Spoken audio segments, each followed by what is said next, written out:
आज हम बात करेंगे शीत युद्ध के अर्थ के बारे में। पिछले वीडियो में हमने देखा था द्वितीय विश्व युद्ध किस प्रकार से समाप्त हुआ और युद्ध के बाद में 1945 में विश्व में दो महाशक्तियां उभर कर आई। तो हमें अच्छे से पता है कि एक तो उस समय अमेरिका महाशक्ति के रूप में उभरा और दूसरी जो महाशक्ति उभरी उसका नाम था सोवियत संघ।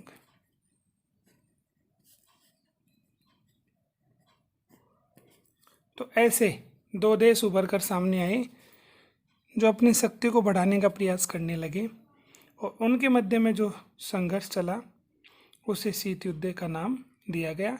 इंग्लिश में से कोल्ड वार कहा जाता है। तो अमेरिका और सोवियत संघ क्या दोनों के मध्य में वास्तविक युद्ध हुआ था या फिर ये कोई अन्य किसी प्रकार का युद्ध था? तो अगर शीत युद्ध के अर्थ की बात करें तो अमेरिका और सोवियत संघ दोनों में जो संघर्ष चला वो वैचारिक संघर्ष था। कैसा संघर्ष था? वैचारिक। वैचारिक संघर्ष का मतलब है विचारधारा का संघर्ष। ठीक है, वैचारिक संघर्ष का क्या मतलब हुआ? विचारधारा।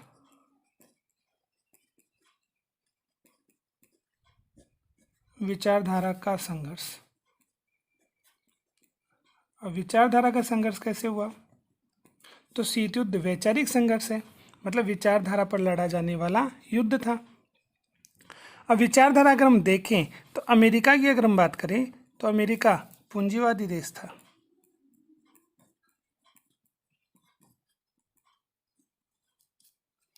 तो अमेरिका कैसा देश?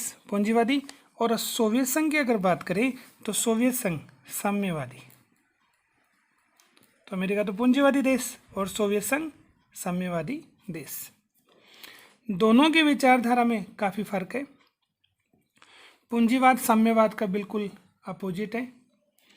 अगर हम बात करें कि पूंजीवाद में क्या होता है? पूंजीवाद में देखो, पूंजीवाद में निजीकरण पाए जाते हैं। हर संस्था निजी होती है। तो पूंजीवाद किसको बढ़ावा देता है? निजीकरण को बढ़ावा देता है। इसका अपोजिट हो जाएगा साम्यवादी शासन।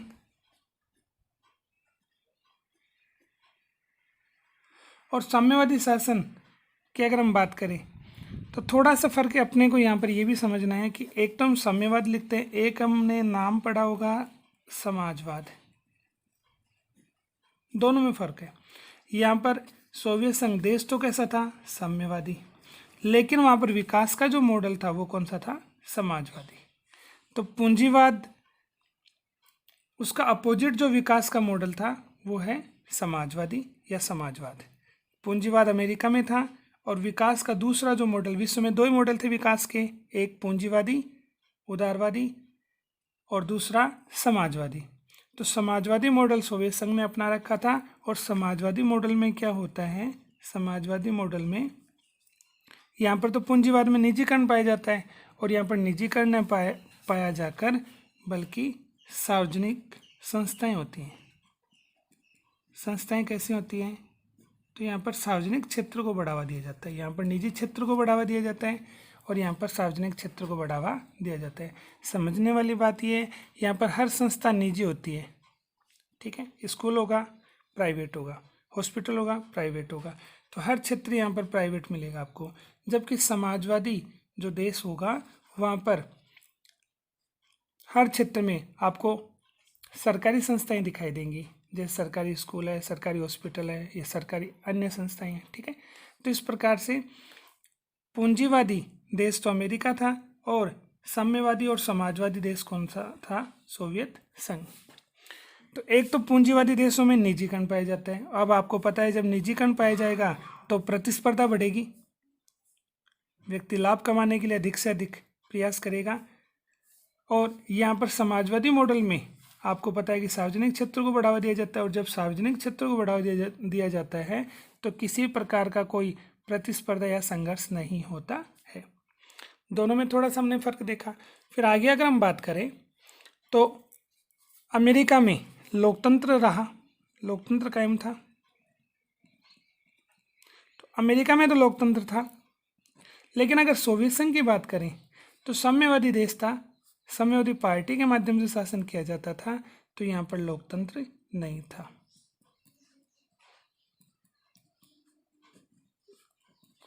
अब अच्छे से हमें पता है कि जहाँ पर लोकतंत्र होगा वहाँ पर लोगों को क्या प्राप्त होंगे, अधिकार प्राप्त होंगे। ठीक है, जैसे भारत को ही ले लो, तो भारत में स्वतंत्रता, समानता, विभिन्न प्रकार के अधिकार मिलने के कारण, क्योंकि भारत एक ऐसा देश है, लोकतांत्रिक देश है। उसी प्रकार से अगर हम बात करें तो सोवियत संघ लोकतांत्रिक देश नहीं था, और जहाँ पर लोकतंत्र नहीं होता है वहाँ पर किसी भी प्रकार के जो अधिकार है वो बहुत कम मात्रा में मिलते हैं, या हम बोले वहाँ पर अभिव्यक्ति की आज़ादी पूर्णतः प्राप्त नहीं होती है, वहाँ पर आप विरोध नहीं कर सकते हैं। तो इस प्रकार से अमेरिका और सोवियत संघ की विचारधारा एक दूसरे की विरोधी थी। सोवियत संघ देश तो कैसा था, साम्यवादी, और विकास का जो मॉडल अपना रखा था वो था समाजवादी। यहाँ पर अमेरिका ने विकास का कौन सा मॉडल अपना रखा था, पूंजीवादी। अब आपके दिमाग में एक प्रश्न आ रहा होगा, आखिर इन दोनों में फ़र्क क्या है? तो दोनों विचारधाराएं हैं, ठीक है, और दोनों में फ़र्क हम आगे देखते हैं। लेकिन थोड़ा सा इनको समझने से पहले हम थोड़ा सा ये देख लेते हैं कि अमेरिका और सोवियत संघ के मध्य में विचारधारा को लेकर के जो संघर्ष चला उसी का नाम क्या था, शीत युद्ध। ठीक है, विचारधारा का मतलब है अमेरिका किसको बढ़ावा दे रहा था, तो अमेरिका पूंजीवाद को बढ़ावा दे रहा था, पूंजीवाद को फैलाना चाहता था कि विश्व में अधिकांश देशों में पूंजीवादी व्यवस्था कायम रही। इसी प्रकार से अगर सोवियत संघ की बात करें तो वो समाजवाद या साम्यवादी विचारधारा को बढ़ावा दे रहा था। ठीक है, तो शीत युद्ध क्या है, अमेरिका और सोवियत संघ के मध्य में चला जो वैचारिक संघर्ष था उसी को शीत युद्ध का नाम दिया गया। समय हमने पहले देख लिया था पिछले वीडियो में। अगर समय की बात करें तो देखो 1945 में द्वितीय विश्व युद्ध समाप्त हुआ, वहाँ से इसकी शुरुआत होती है, क्योंकि शक्ति के दो केंद्र बने, द्विध्रुवीयता की शुरुआत, शक्ति के दो केंद्र। ठीक है, तो अगर हम बात कर लें तो 1945 से लेकर 1991, तो 1945 से लेकर के 1991 के बीच में जो संघर्ष चला दोनों देशों के मध्य में, उसी को शीत युद्ध का नाम दिया जाता है।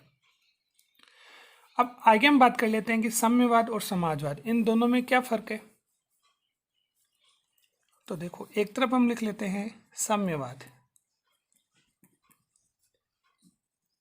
और दूसरी तरफ अगर हम लिख लें तो समाजवाद। दोनों को अगर हम देखना चाहें तो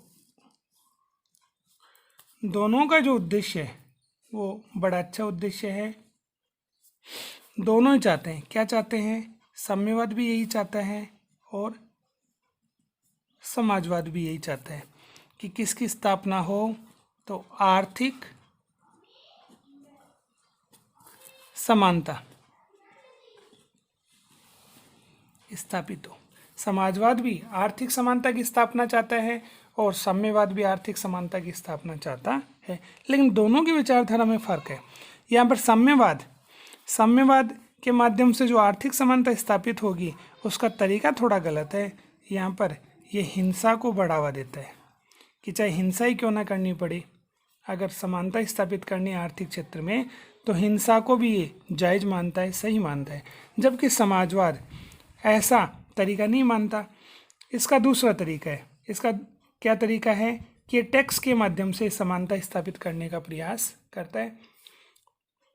अब देखो, साम्यवाद की अगर बात कर ले तो साम्यवाद ये मानता है कि हमेशा राज्य में दो वर्ग रहे हैं।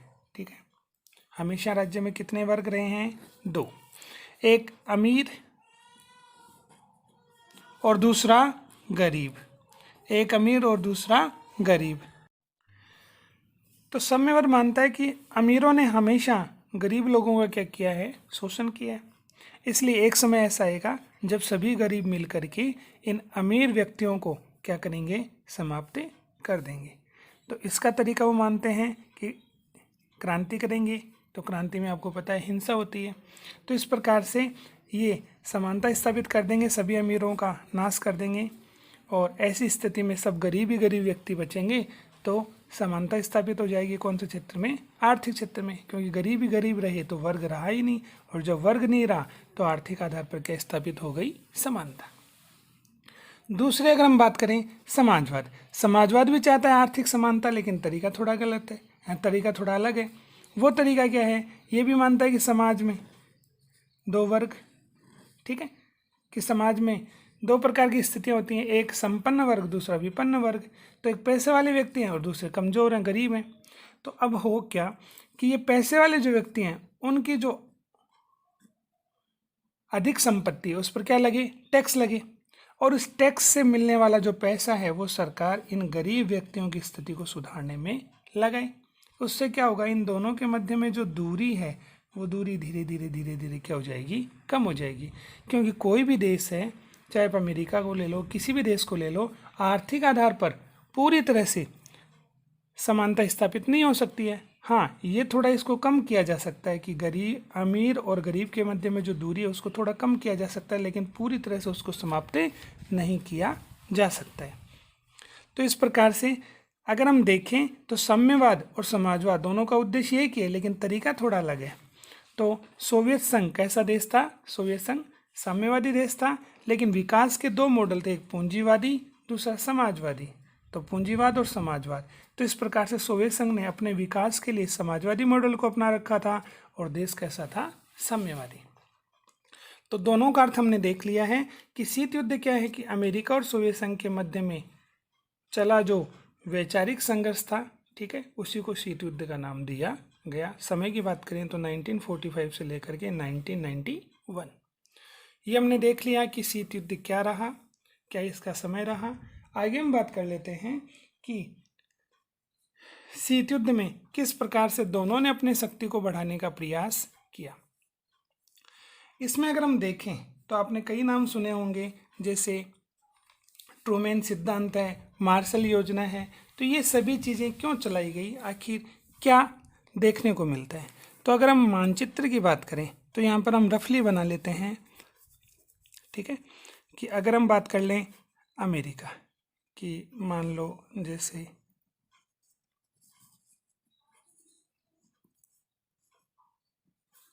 ये नीचे वाला अमेरिका हो गया, ठीक है, इसके नीचे दक्षिण अमेरिका,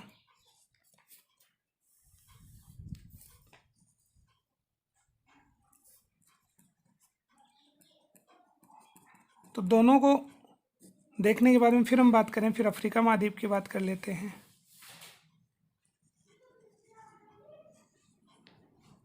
ठीक है। तो ये अफ्रीका महाद्वीप, अफ्रीका महाद्वीप के बाद में फिर अगर हम बात कर लें तो ये ऊपर वाला ये अफ्रीका महाद्वीप हो गया, और अफ्रीका महाद्वीप के बाद में फिर हम बात कर लें, इसको दो भागों में बांट लें, ये यूरोप और ये एशिया। तो इस प्रकार से अगर हम देखें तो ये अमेरिका है, और ये यहाँ पर अगर हम बात कर लें सोवियत संघ, कुछ हिस्सा इसका यूरोप में आता है, कुछ एशिया में। अब समझने का प्रयास करें, देखो अमेरिका किसको बढ़ाएगा, अमेरिका पूंजीवाद को बढ़ाएगा, तो जाहिर सी बात है अपने आसपास वाले क्षेत्रों में कोशिश करेगा। अगर सोवियत संघ की अगर हम बात करें तो सोवियत संघ किसको बढ़ाएगा, साम्यवाद को, और साम्यवाद को कहाँ पर बढ़ाएगा, तो अपने आसपास वाले क्षेत्रों में बढ़ाएगा। तो देखो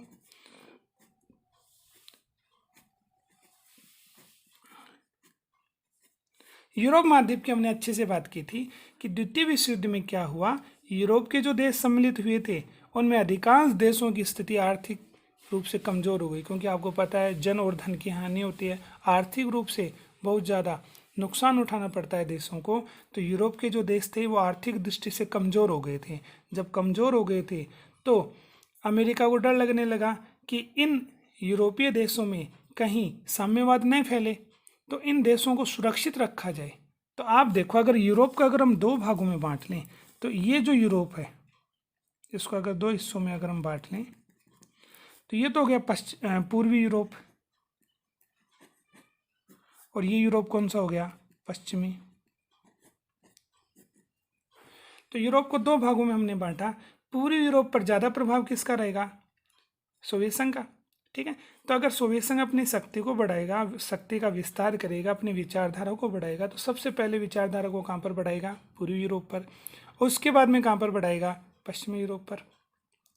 तो यहाँ पर अमेरिका को यही लगा कि पूर्वी यूरोप पर सोवियत संघ का प्रभाव बढ़ रहा था, तो उसने सोचा कि पूर्वी यूरोप तो अमेरिका के हाथ से निकल गया, तो ये जो पश्चिमी यूरोप है, इस पश्चिमी यूरोप के देशों में सोवियत संघ का जो साम्यवाद है, ठीक है, वो न फैले, तो उसको रोकना है। इसके लिए कई प्रकार के प्रयास किए किसने? अमेरिका ने।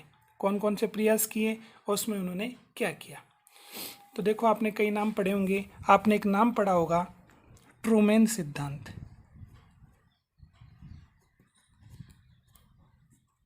ट्रूमैन सिद्धांत। अगर ट्रूमैन सिद्धांत की बात करें तो पहले समय सबसे पहले देखते हैं। तो समय 1947 क्या है? इस समय अमेरिका के जो राष्ट्रपति थे उनका नाम ट्रूमैन था। उन्होंने एक सिद्धांत दिया। उस सिद्धांत का उद्देश्य क्या था? कि यूरोप में साम्यवाद, यूरोप में साम्यवाद के प्रसार को रोकना।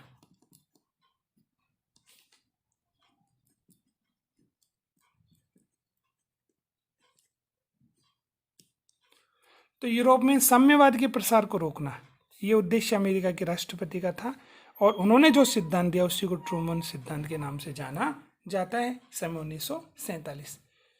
तो 1947 में अमेरिका के राष्ट्रपति के माध्यम से यूरोप में साम्यवाद को रोकने के लिए जो सिद्धांत दिया गया उसी को ट्रूमैन सिद्धांत कहा गया। अब आप अगर मैप की बात करें तो देखो, मैप में ये यूरोप है और यूरोप में आपको पता है कि सोवियत संघ का प्रभाव बढ़ेगा, तो इस यूरोप में, ठीक है, साम्यवाद न फैले उसके लिए जो प्रयास किया गया उसी का नाम था ट्रूमैन सिद्धांत। ट्रूमैन सिद्धांत के बाद में फिर हम आगे पढ़ते हैं मार्शल योजना। अगर मार्शल योजना की बात करें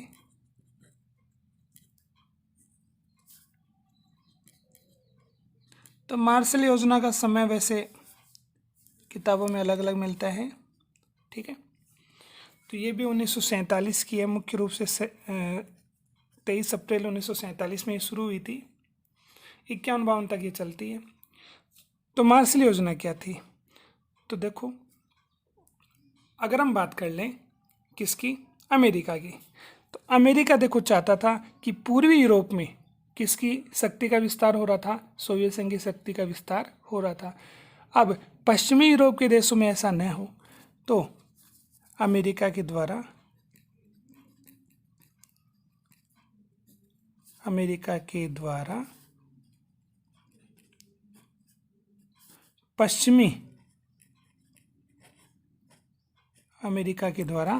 पश्चिमी यूरोप के देशों को पुनर्निर्माण कि वापस से मजबूत वो हो जाएं, शक्तिशाली हो जाएं, तो अमेरिका के द्वारा पश्चिमी यूरोप के देशों को पुनर्निर्माण के लिए दी गई आर्थिक सहायता।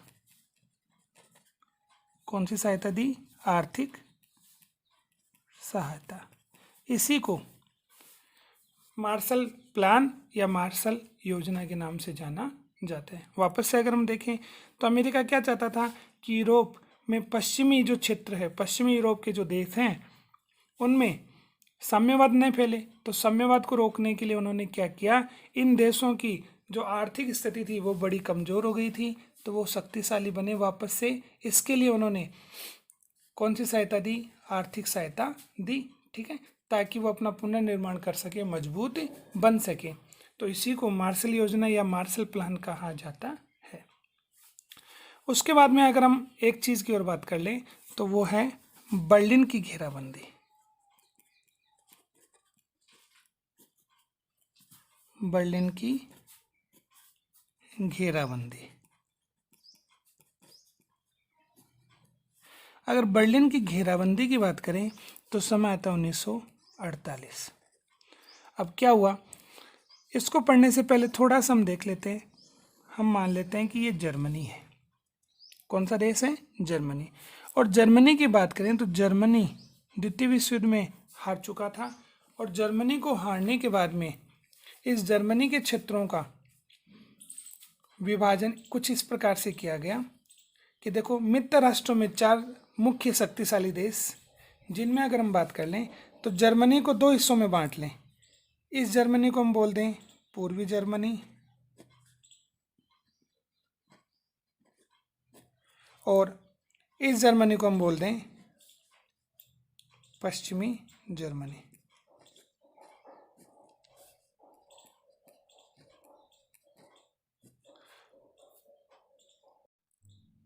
तो ये पश्चिमी जर्मनी है। अगर हम बात कर लें तो ये वाला जो हिस्सा था पूर्वी जर्मनी का, इस पूर्व जर्मनी को एक प्रकार से किसके नियंत्रण में दे दिया गया? सोवियत संघ। तो सोवियत संघ के अधिकार क्षेत्र में आ गया पूर्वी जर्मनी। और ये जो पश्चिमी जर्मनी वाला जो क्षेत्र था, इस पश्चिमी जर्मनी वाले क्षेत्र पर अधिकार किसका मान लिया गया? एक प्रकार से इस पर 3 देशों का अधिकार मान लिया गया। एक यूके ब्रिटेन, दूसरा फ्रांस, और तीसरा इस पर अमेरिका यूएस। तो इन 3 देशों का अधिकार क्षेत्र में रहा पश्चिमी जर्मनी, और एक देश के अधिकार क्षेत्र में रहा पूर्वी जर्मनी। अब बर्लिन की घेराबंदी क्या है? तो सबसे पहले देखो, बर्लिन राजधानी किसकी है? जर्मनी की। तो जर्मनी की राजधानी है बर्लिन। अब 1948 में क्या हुआ? अब देखो, पूर्वी जर्मनी पर अधिकार सोवियत संघ का रहा। अब पश्चिमी जर्मनी के जो देश थे, पश्चिमी जर्मनी के जो लोग थे, इन लोगों को आर्थिक खाद्य सामग्री प्रदान की गई। किसके माध्यम से? अमेरिका सहित उसके सहयोगी देश, अमेरिका सहित उसके सहयोगी जो देश थे, वो इसे खाद्य सामग्री प्रदान करने लगे। जब ये खाद्य सामग्री देने लगे यहाँ के लोगों को, तो सोवियत संघ वो खाद्य सामग्री इन लोगों तक पहुँचने नहीं दिया, उसे अपने अधिकार क्षेत्र में कर लिया। ठीक है, इसी को बर्लिन की घेराबंदी कहा गया 1948। तो बर्लिन की घेराबंदी किसने की? तो बर्लिन की घेराबंदी किसने की? सोवियत संघ ने। ठीक है, बर्लिन की घेराबंदी क्या है कि जब अमेरिका सहित उसके जो सहयोगी देश थे, उन्होंने यहाँ के नागरिकों, मतलब पश्चिमी जर्मनी के नागरिकों को जो खाद्य सामग्री प्रदान करने का जो कार्य किया, उसे सोवियत संघ ने पहले ही अपने अधिकार क्षेत्र में ले लिया। वो खाद्य सामग्री उन लोगों तक पहुंचने ही नहीं दी। इसे बर्लिन की घेराबंदी कहा गया। तो आज हमने देख लिया कि किस प्रकार से अमेरिका और सोवियत संघ के मध्य में शीत युद्ध की शुरुआत होती है, शीत युद्ध का क्या अर्थ है।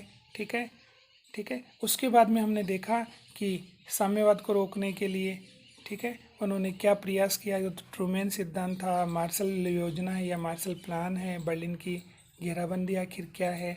तो आज के लिए इतना ही। धन्यवाद।